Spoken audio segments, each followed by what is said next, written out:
यहाँ पर अलमिया ये है कि किस किस चीज़ का मतलब है कि जिक्र किया जाए। एक तरफ सी पैक जैसा प्रोजेक्ट जो इन्होंने अपने टाइम के अंदर बंद किया।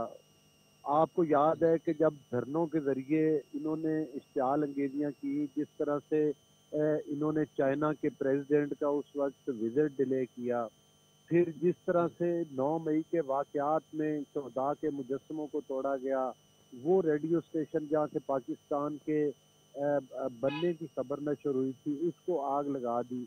मतलब है कि एक ये हमारी बदकिस्मती है कि एक वो जत्था और टोला जिसने अभी तक पाकिस्तान की मतलब है कि जो कि जो पाकिस्तान की दुश्मनी की हद तक उतरे हुए हैं, उन्होंने पाकिस्तान को यरगमाल बना के रखा हुआ है।